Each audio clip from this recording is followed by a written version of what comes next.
If the Supreme Lord, who has given us the senses of perception and action, mind, intellect and so much power to man, does not tell us how to use them, a single sense is enough to destroy. Just because one eye works well, a race will perish.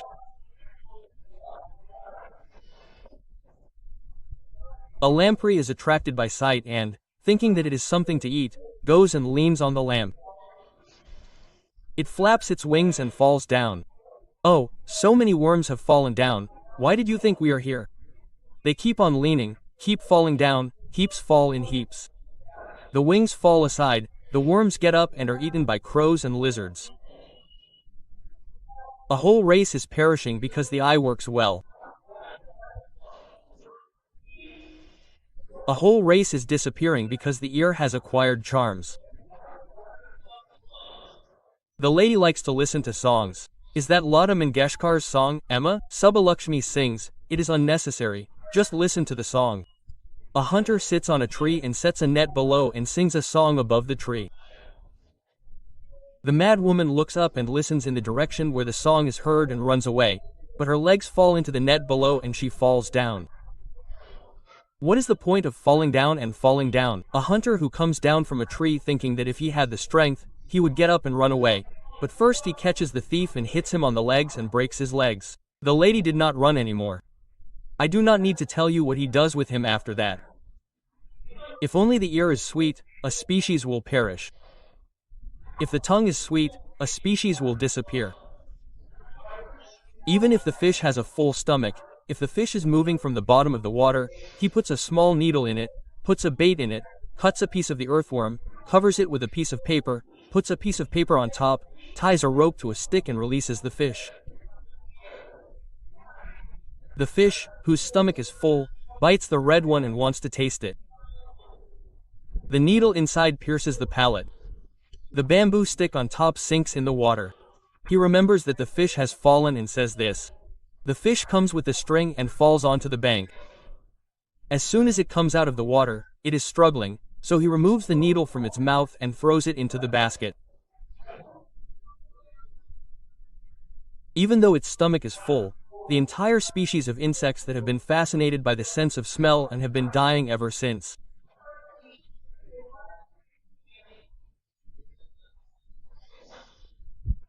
There is another species that is being deceived by the smell and is dying by the smell. There is the firefly that goes to drink the nectar that is in the lotus. It goes and sits in the lotus and drinks the nectar. Its stomach is full, it can fly away. It smells the fragrance coming from the petals and thinks how good it is. It lies down in the lotus. It must have drunk honey. Honey has an intoxicating property. It falls asleep. In the evening, the lotus has the property of folding. It folds up at the moonrise. Since it has folded up, it does not come up to the water in it, but keeps on beating. In the evening, elephants come to drink water. They come and pluck the lotus flower in the lake with their trunks, throw it out and trample it with their feet. When they trample it, the firefly inside dies due to the elephant's foot. That is, the entire species of fireflies that think they should lie down in the lotus simply because of the fragrance, which is the essence of their nose, perish because of the fragrance. The elephant has a sense of touch. If a female elephant is seen, it would not have existed if it had not been ridden like this. That is why a large pit is dug, sticks are laid, grass is placed on it, and a female elephant is made of clay. When a female elephant is seen, the female elephant comes and wants to pet it, and rubs her skin like this. The sticks break under the weight of the shaking and fall into the pit. It is not fed or watered anymore. When it becomes tired and lethargic, a person who has 4 sugarcane sticks holds the stick in his hand and hits it on the kumbhasthala, and is frightened by the shock that comes from the head. Seeing the stick, seeing the elephant, he is frightened. What will such a large creature do? The stick is so scary that it places the stick in front of its 2 front legs and sits next to the elephant. It swings its trunk like this, and its legs swing back. But when it raises its front legs, it does not extend beyond the hump. It is afraid that if it does, it will hit its head. The elephant perished simply because of its desire to rub its body against another elephant, because of its sense of touch. The entire elephant race will perish. If there is no science as a standard for a man with strong five senses, if there is no one who says, "Oh, you will be ruined, use them like this." If there is no one who holds these five senses and pulls the mind, how much will you fall? Where will you go? How will you be ruined in the end? And how many crores of births will you become a loser again? The Supreme Lord, who is the embodiment of supreme compassion, gave the Vedas as a standard. He gave it and determined the ritual. Oh my dear, use the senses that you have given to you in this way. Reduce the arrogance of the senses in this way. That is why the word dharma means that both lust and meaning cannot be left unturned. These two are in every human being, no one can exist without them. But you will return to the path that God has told you, and if you return to that path, it is not a reason for bondage. Dharma is a framework. As long as you go within that framework, you are safe.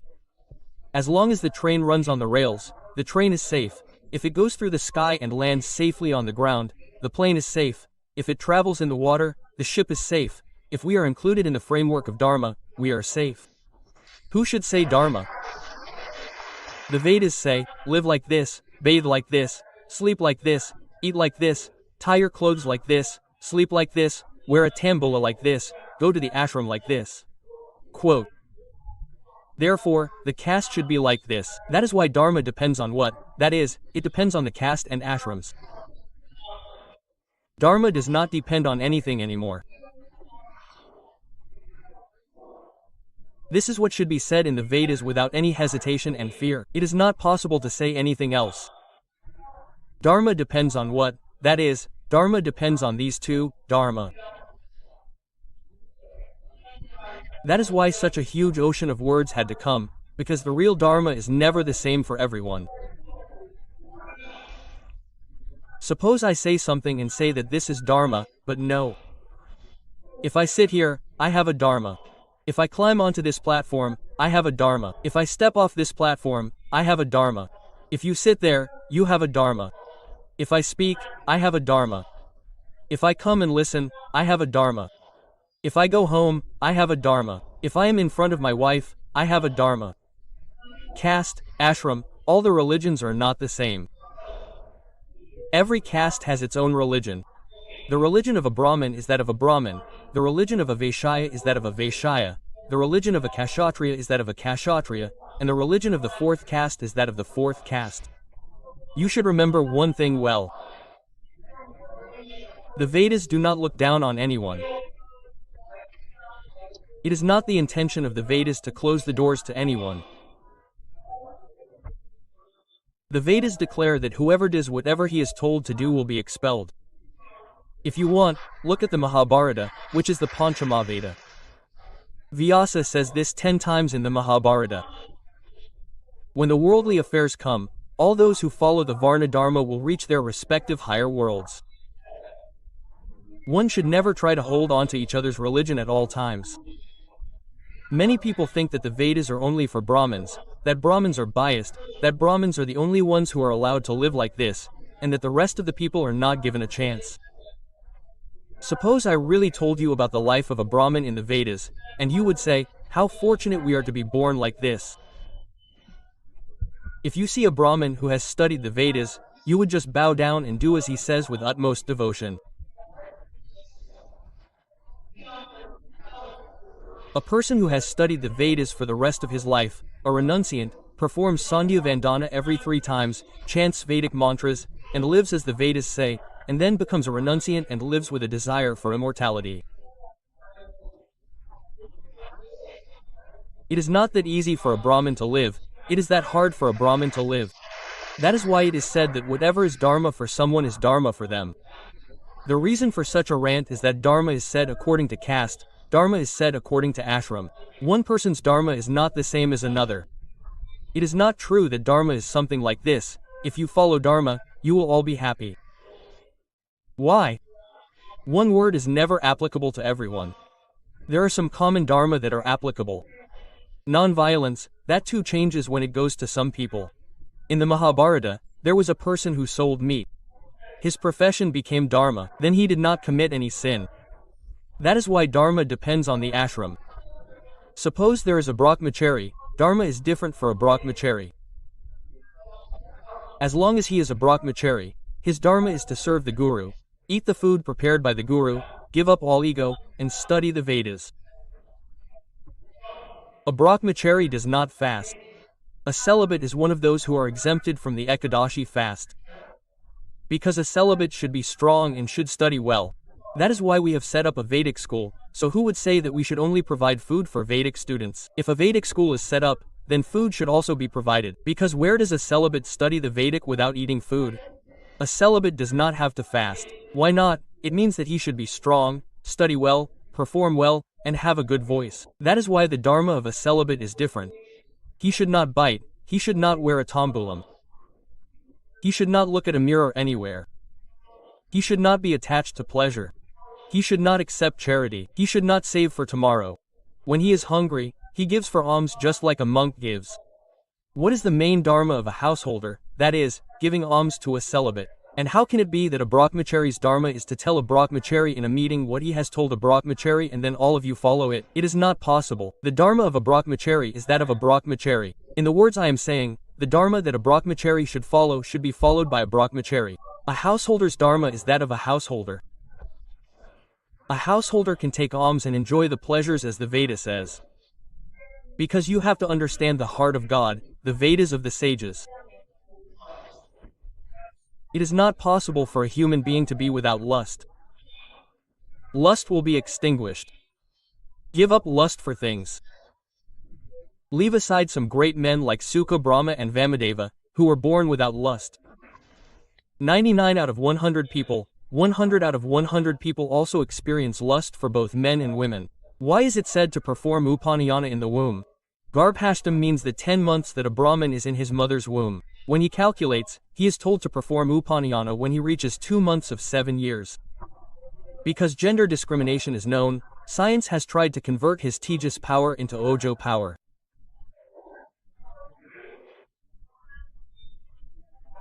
So now, although a householder has a dharma like that of a brahmachari, if he reaches a certain age and lust in a brahmachari, suppose they try to forcibly trample lust, it will be better after some time if he steps on the head of a snake.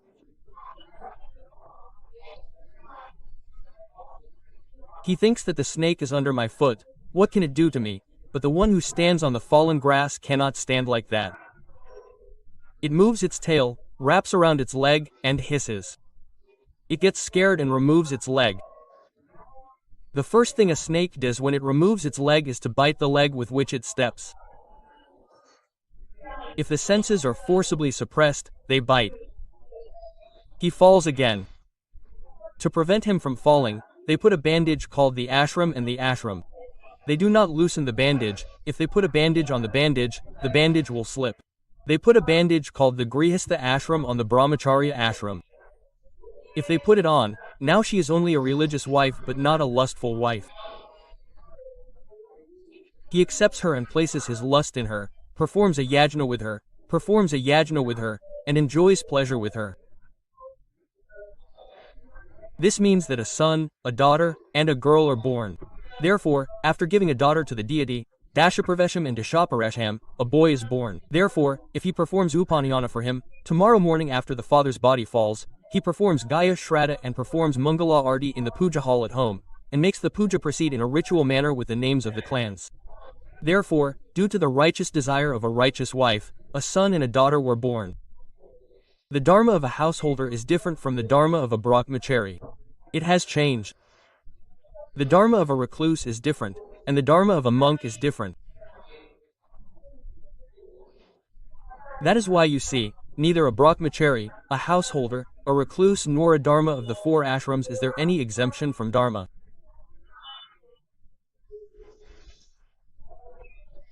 There is no ashram that says, "We have exempted you from dharma, and the dharma does not apply to you." In Sanatana Dharma, everyone has to hold on to dharma. A monk who wears saffron robes also has dharma. He should not make fire, he should not cook for himself on the fire, he should only eat the food that comes from begging. Since he gave up contact with fire, even after his body falls, the body is not cremated. If he puts it in the ground and puts a tulsi kota on it, it is called Vrindavan, and if he puts a Shiva lingam on it, it is called Adhisthanam. Even a monk has a duty. A monk should not ride a vehicle, a monk should only walk around on foot. Even if the head of the Pitha is in the Pitha Parampara Pith with all the pomp and show, even if elephants, horses, and camels come behind him, he should go in a palanquin carried by his disciples or on foot. A monk should never ride a vehicle and walk around. That is the main duty of a monk. Performing the Chaturmasya Vrata is the main duty of a monk. When he says that he will give up these, it becomes very difficult to say that he has followed the dharma of the sannyasa shrama. Dharma is dharma, and those in any ashram should follow the dharma associated with that ashram. He asked, which ashram is the best among all ashrams? Whether it is the Ramayana, the Bharata, or the Bhagavatam, the greatest ashram among all ashrams is the ashram of a householder. Because, when there is no householder, a brahmachari has no food, and a sannyasi has no alms. After giving alms to so many people, a sannyasi becomes disillusioned and lives thinking, if the body is there, it will fall, if it falls, it falls. A brahmachari learns to suffer from the food provided by someone. A householder would invite 10 people, entertain them, perform 5 yajnas, and make the community stand, and then he would drive them away. That is why the dharma of a householder is the greatest among all the dharma. That is why the opportunity to come down in dharma is given to the householder. Why did you create it? There is no subject in the Vedas that is not touched by the Vedas. It touches everything from dressing to bathing. When you come to a householder during bathing, if you cannot take a cold bath, if you cannot pour water over your head, just sprinkle vibhuti on his body. As soon as you finish your bath, if you cannot perform the evening prayer and are on your deathbed, if your son performs the evening prayer and puts tirtha in his mouth, it is the same as performing the evening prayer. That is, there is no exemption from the dharma. Keeping in mind the difficulty that a householder has in practicing the dharma, they have given him the opportunity to go a little lower. One day, for some reason, it is not possible to perform the evening prayer. You can tell the person performing the evening prayer and go, quote, "Sir, keep the water that you gave for the arghya, I will come," you say, and go and take tirtha from the water that you gave for the arghya, and then you can eat food or drink. Then it is as if you have performed the evening prayer. Why was the householder given an exception? The householder is under a lot of pressure. That is why there may or may not be an opportunity to hold on to dharma so tightly. But the Vedas do not accept those who do not give up everything and turn around as they please. The Vedas keep giving opportunities, keeping in mind the weakness of the body. Many people say one thing without knowing it, there are superstitions. The desire of all those who say that there are superstitions is to kill the cow. Therefore, it is not good to kill a cow by calling it a dog, or calling it a dog, knowing that it is a cow, but killing a cow by calling it a dog is just as bad. Without reading the Vedas, without reading the Ramayana, the Bharata Bhagavatam, without knowing how great the Vedas are, saying that the Vedas are nonsense, this is nonsense is equally bad. It is as wrong to say that a cow was killed and a dog was killed as it is to say that it is a superstition without reading the Vedas. The Vedas also say that you should do this, otherwise you will be ruined. Beauty gives an opportunity to anyone in any role. The ritual works to purify the mind. That is why it sees what you are capable of holding on to and what condition you are in. Fast on Ekadashi. Ekadashi fasting is not allowed for a celibate, not for someone who is physically demanding, not for a pregnant woman, not for a mother who has just given birth, not for an old man like an actor who is over 80 years old. Why are exceptions given? If that person fasts, his body will deteriorate. That is why they are exempted from fasting. Where does the Vedas point their finger and tell people to follow rituals that will ruin them? Nowhere does the Vedas say that. That is what you think. If you read the Vedas without reading anything, you will understand how many ways the Vedas have given to destroy a person. The general opinion among everyone is why such a ritual is called. I will tell you one thing, remember. He came to study somewhere in America. He used to cut a wound like the one that comes when a nail is driven in. He can cut it, but he doesn't cut it like that. To cut a nail means that a doctor who performs an operation wears a suit and goes into the operating room to cut it.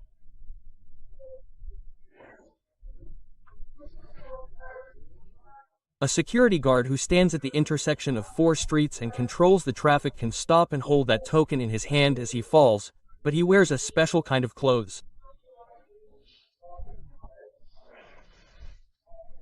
In some places, some workers wear a kind of dress. Today, in many places, they wear a document around their neck to identify themselves as belonging to that job. They wear a badge, they give a token to a train and give a signal.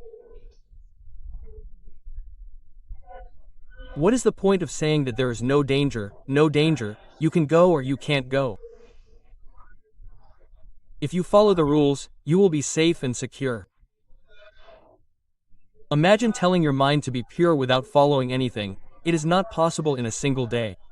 The mind will not listen to that. The mind has become accustomed to moving freely from a few crores of births. Maybe you can sit for worship, make your mind sit in worship. Imagine that when you sit like this, the mind also sits in worship. He is a yogi and no longer needs sadhana. We sit for worship, we put all the equipment, but if we take a flower and put it on God, it stays with the first name, the second name goes somewhere, it is thinking about something. In order to control that mind, to bring the mind back, you control the reasons for which the mind gets excited. If you want to go safely, a car should have 2 accelerators. This car is good, it can go 120 kilometers if you push it. I will take you to Rajamundry in an hour. Suppose I get on and sit down, I push it, it can go 120 kilometers, a dog got in the way, it said it has no brakes, what will my journey be like? The accelerator is not the only important thing for a car, the brakes are also important. There should be something that can control the speed as well. No matter how fast the mind can go, there needs to be a device to turn that speed towards God, that is the ritual.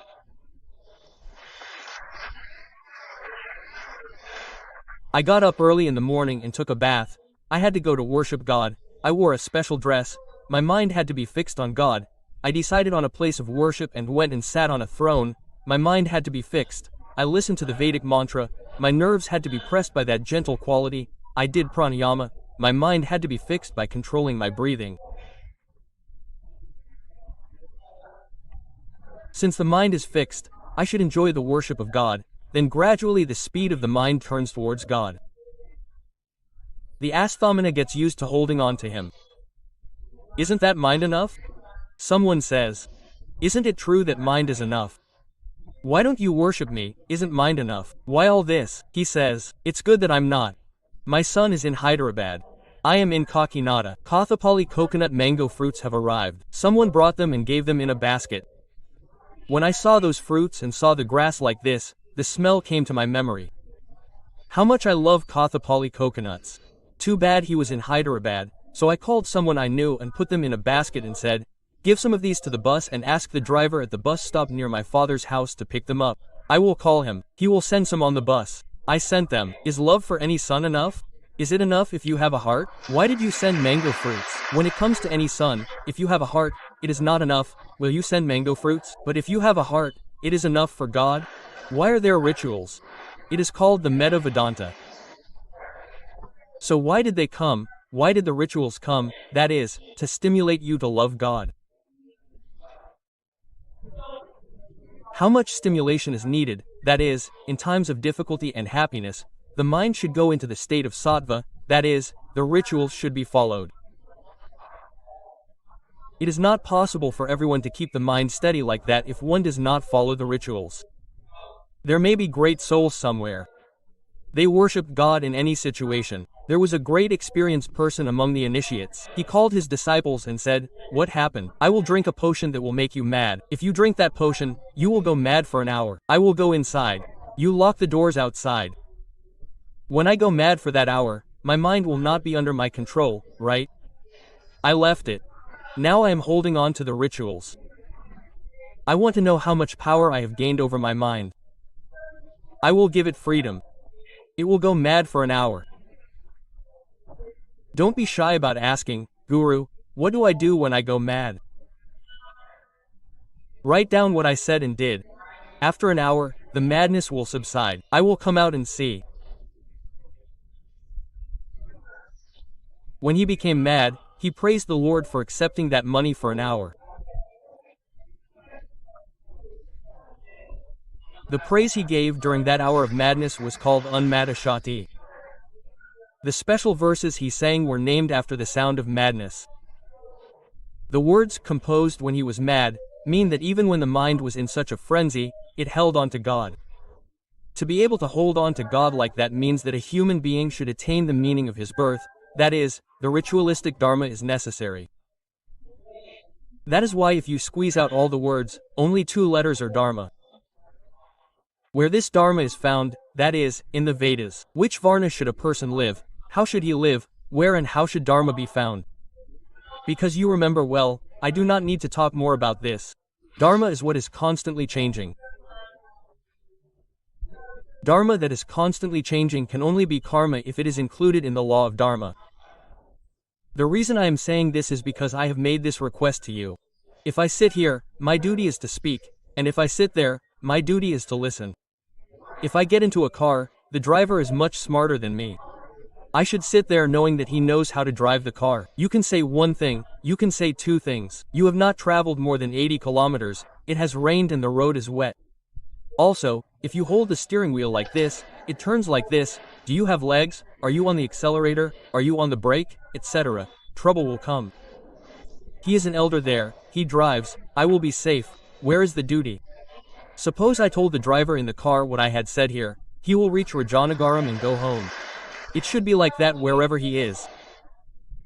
Suppose I go to my office tomorrow, if I see my superior, you can all salute me. I will salute him first. Because he is the form of Vishnu. Since I have authority and power, I have Lord Vishnu, so I have Lord Venkateswara in Venkatachalam sitting there in person. Sir, I bow down, I sit in my seat. My mind does not get tired of bowing down like that. I have bowed down to 7 people, so I have no idea why I should bow down to this person. Why not? I am at peace with the Dharma. There I am one level. If I see my superior, I bow down. If I see my subordinate, I tell him how to do his job properly. Dharma changes in an instant. If I am sitting in front of my wife, my Dharma is one. If I am sitting in front of my son, even if I say one word, my son should be exemplary. My father himself speaks like this, I should not speak like this. If I am sitting with my daughter, I should follow this and speak like this. How should I observe Dharma?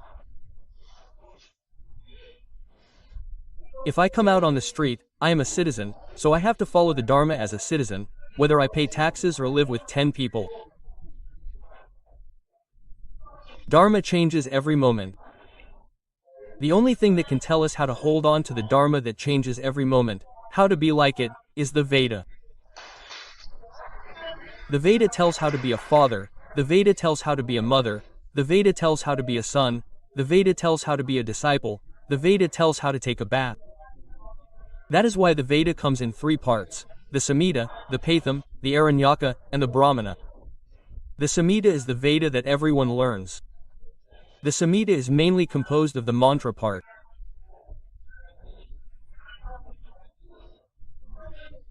Although it is called Brahmana, when it is brought into the stage of Anushtana in the form of a special homa for the well-being of the owner, the index that guides it is called Brahmana. There is a part called Aranyaka. You should understand the part called Aranyaka very carefully. In the Kavali Veda, The practice of the Dharma mentioned in this Veda, the holding of the Veda, and the practice of this Dharma are not for the sake of merit alone. Suppose you have achieved merit alone, all the mountains and mountains have achieved merit. The Supreme Lord knows how to spend it very quickly. Suppose you make a president and let him sit for 5 years, the merit of 5 births is lost. Because for being in such a big building, for riding in a chariot with all the horses, for providing so much protection, for being considered the first citizen, all these honors are lost.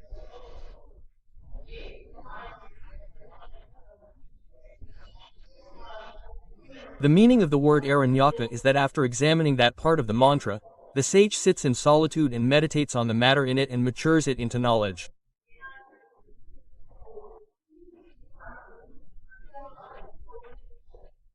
By the process of acquiring it, sincerity is created. This sincerity is the reason for gaining knowledge. Suppose you have milk from a cow. Oh my God, they brought it and said, drink the milk. I said, pour it like this. I took the vessel like this. There was ash inside that vessel. Oh my God, it is full of ash. How can you drink from it? They brought another vessel saying, put it aside. How can you pour the substance into it without purifying the vessel? The vessel needs to be purified. The vessel is not impure, it is what it is. After that, dirt got stuck to it. Observe carefully. You have a copper vessel. I gave you some tamarind, some salt, and a little cow dung along with it, telling you to clean it well. Now mix these 3 and make a copper vessel. Now put aside the tamarind, salt, cow dung, pony dung that you used to make this copper vessel. Will these tamarind and salt be useful for boiling the soup? Again, they are no longer useful. But what use were they for? The vessel is getting dirty. Did you add tamarind and salt to make the vessel shine? Did you remove the dirt that had stuck to the vessel that was shining? You did not make it shine again. When did that shine exist? Now, dirt has come in the way of that shine. You used tamarind and salt to remove that dirt. The tamarind and salt that were used to remove the dirt are no longer useful. Similarly, suppose that you have performed auspicious deeds to remove the dirt that has stuck here. Why are you doing this auspicious deed? For sincerity. Suppose that you have performed the deed for sincerity. That is why you do the acts of your will, that is, for sincerity. What happened now? Purification of the mind has occurred. If the mind is purified, one day the mercy of God will arise. It is difficult to say when it will arise. It will arise at some point. In the next instant, knowledge will arise. When knowledge arises, one comes to know and experiences that Brahman is everywhere.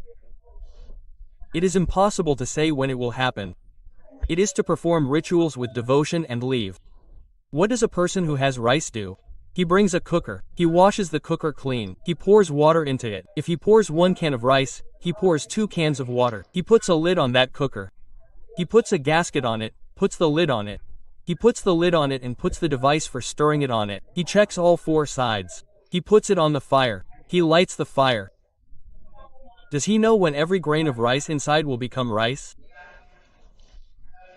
No, the cooker itself will stir when every grain of rice becomes rice. He stops the fire. Suppose you put the cooker on carelessly, the lid will explode. What does it mean to say with devotion when doing rituals? With devotion, that is how the Supreme Lord has told us to live. That is Dharma. The one who lives in such a way has sincerity and gains knowledge through sincerity. The Vedic mantra becoming a tool for that sincerity is called Aranyaka. After Aranyaka comes the Upanishad, which is why the Upanishad knowledge part is a Guru Shishya Samvad.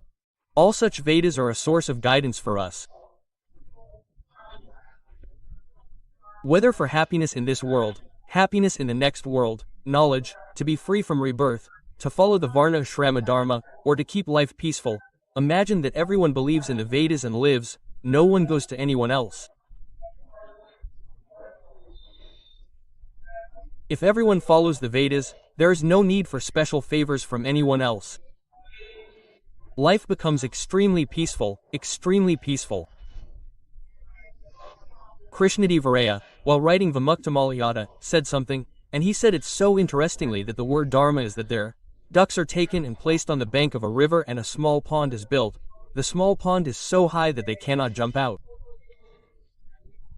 The ducks are released and one duck goes into it, and for some reason one duck jumps into the pond and lies down. A farmer was walking along that canal, and he thought, oh no, some Pantulu took a bath in the river at dawn. He bathes in the river, takes off his wet clothes and puts on dry clothes. That is how much dharma there is in that. That saying that one should not bathe without clothes on his body while bathing is in the Vedas. The rays of the sun contain 4 elements: dirt, air, water and fire. The Vedas say that if the rule of dharma decreases in the world, there will be rain accompanied by fire. Lightning, thunder and lightning will occur more. Otherwise, if everyone follows the dharma, it will rain. Why does the life expectancy of a person decrease so quickly? The Vedas say, if you bathe without clothes on your body, the fire in the water will burn the body of the other person in the form of disease. The god of water is Varuna. Bathing naked is an offense to the water god Varu. Dharma should be followed as dharma. A Brahmin bathes, meaning he should preach dharma to the world. He bathes by immersing his head, not by pouring water with a cup. So he comes to the river and bathes, leaves his wet clothes behind, and puts on dry clothes. Now what does he do with this wet cloth? It falls down in a lump. When it falls down, he picks up the cloth that fell down and catches it. Someone forgot and left, and that white cloth remained there. The farmer who was passing by saw, oh, Pantulu Garu took a bath in the Agraharam and left his clothes, so now I have to take that cloth and give it to him. He took it to the Agraharam and asked, Sir, Pantulu Garu, whose is this Pancha? If someone remembers, he will come and grab it, thinking that it belongs to Pancha Pantulu Garu. Krishnadivaraya said that it had moved. Krishnadivaraya said that he had stopped a duck that was lying down and told him how the religion was during the time of Amukta. He shows the Vedic religion. A person who can write it should have devotion to the Vedas. He should be a person who knows the Vedas. Vishwanatha Satyanarayana Garu wrote a book called Chelyalakata, Everything is Vedic Religion. It is like a social novel, but what exactly is the vow of monogamy? You should read a book called Chely Kata. Similarly, the great writer, Sahasrapan, wrote 1,000 Feet, it is Vedic Dharma. 1,000 Feet is a wonderful social novel, but everything in it is Vedic Dharma. Therefore, he only tells what is in the Vedas. Wherever there is Dharma, following the Dharma means knowing the Vedas. When you do not know the Vedas, you should bring them, and when you hold on to Smriti, Purana, Sishtachar, and the inner self, he checked whether every action you did was within the circle of Dharma. If you are within the circle of Dharma, you will not climb to the top. If you are not within the circle of Dharma, you will go down. The only sign is, if you turn the palm like this, you will tie it, and if you turn the palm like this, you will untie it. If you untie it within the circle of Dharma, you will be freed from the bonds. If you do things that do not fit within the framework of Dharma, you are trapped in bondages, you are tied up. It is not important to do it, but how you do it. To do it how you do it, you should study the Vedas, or when you see such Vedic scholars, you should bow down to them and ask them. You should study the Smriti Puranas. The Vedas are so great. That is why you should always go in accordance with that Vedas. Those Vedashastra Parishads hold these meetings especially in the month of Shravan, and all the Vedic scholars also come to your homes. Because the rains begin during the month of Shravan, it is a month related to Lakshmi, a month related to Vishnu. The fact that Vishnu is the stabilizer of life means the grace of Vishnu. Therefore, since the Veda is the seat of Lord Vishnu in this month of Shravan, if Vedic scholars come to our house and sit and read the Vedas or listen to the Vedas, we will be happy and honored with what we have, and their blessings will protect us. That is why the elders decided that Vedashastra Parishads should be held in the month of Shravan. I express my heartfelt gratitude to all the elders who gave me such a wonderful opportunity to come and sit at the Pradosha hour in this great Vedic Shastra Parishad, which is held here in Rajamahendravaram on the banks of the holy Godavari, in the month of Shravan, and speak 4 words about the subject of Vedic Dharma. I also express my heartfelt gratitude to all the elders who gave me such a wonderful opportunity to sit at the Pradosha hour and speak 4 words about the Vedic Dharma. I also express my heartfelt gratitude to all the elders who gave me such a wonderful opportunity to come and sit at the Pradosha hour in this great Vedic Shastra Parishad, which is held here in the month of Shravan, on the banks of the holy Godavari, and I also express my heartfelt gratitude to all the elders who gave me such a wonderful opportunity to sit at the Pradosha hour and speak 4 words about the Vedic Dharma. I also express my heartfelt gratitude to all the elders who gave me such a wonderful opportunity to come in.